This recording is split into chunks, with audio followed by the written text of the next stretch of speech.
Hello everyone, last week I went to Carowinds, and I decided to make a video to talk about my experience. Before I continue though, please like and subscribe so I can make these videos. I'm trying to hit 100 subs by the end of the year, which probably isn't gonna happen. But back to your regular scheduled programming. Carowinds was originally owned by Paramount Parks before Cedar Fair bought it. I'm just gonna skip all that history and move on to what the people want. The coasters. But if you do want me to do the history, let me know, and I might just do it. Now, I didn't do all of them. So if you wanted to hear me say something on some, you might not, because the ones I didn't write are Wilderness Run, Kitty Hawk, Carolina Gold Rusher, Carolina Cyclone, Nighthawk, Flying Cobras, and Vortex. What I did write is Intimidator, Copperhead Strike, Afterburn, Ricochet, and Fury 325. So I'm going to talk about each coaster in order of writing.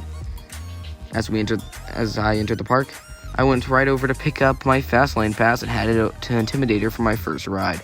Intimidator has quite a few camelbacks, and quite a few of those are trimmed, but it still gives great airtime and pulls great forces. I sat in the front and back rows, and both were amazing. We then walked right through Camp Snoopy and onto Afterburn, a B&M invert.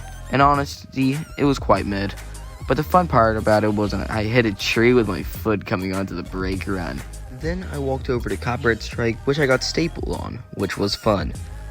As the ride started, we went into the slow-moving JoJo roll and into the launch room, as I call it, where some weird video played, and then we launched into the weirdest launch ever, since it's a Mac launch.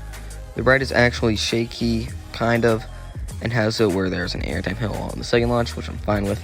It is a fun ride, but it could use some work. Then I got some French fries in the new for 2023 aviation section of the park, before I skipped over every other ride that I wanted to do, just to head over to the beauty of the park, Fury 325. Also, I forgot to get a locker on the first ride, so I had to ride with my phone in my back Velcro pocket so it didn't fall out, and put the sunscreen that I had to buy in my normal pocket. And when we got off, I reached for the sunscreen, and since it was in my pocket, the ride-off stapled the sunscreen onto me. It opened mid-ride, and when I did reach for it, I pulled my hand out, and it was covered in sunscreen. So then we rented a locker and put everything in it.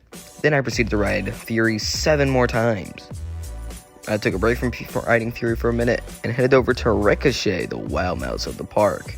I said in the Wild Adventures review that wild mouse doesn't make you feel like you're about to fall out, make you feel like you're gonna fall off.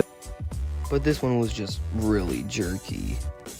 I know every wild mouse is, but I just got swung into the side of the car really hard about a bazillion times. After we got off that, I headed back to Intimidator, where I found the greatest theme park snack known to man. Fury-themed dipping dots. And it is my new favorite flavor, and it will be forever. So, this is where I'm gonna rate Carowinds. And I rated an 8 out of 10 for coaster lineup.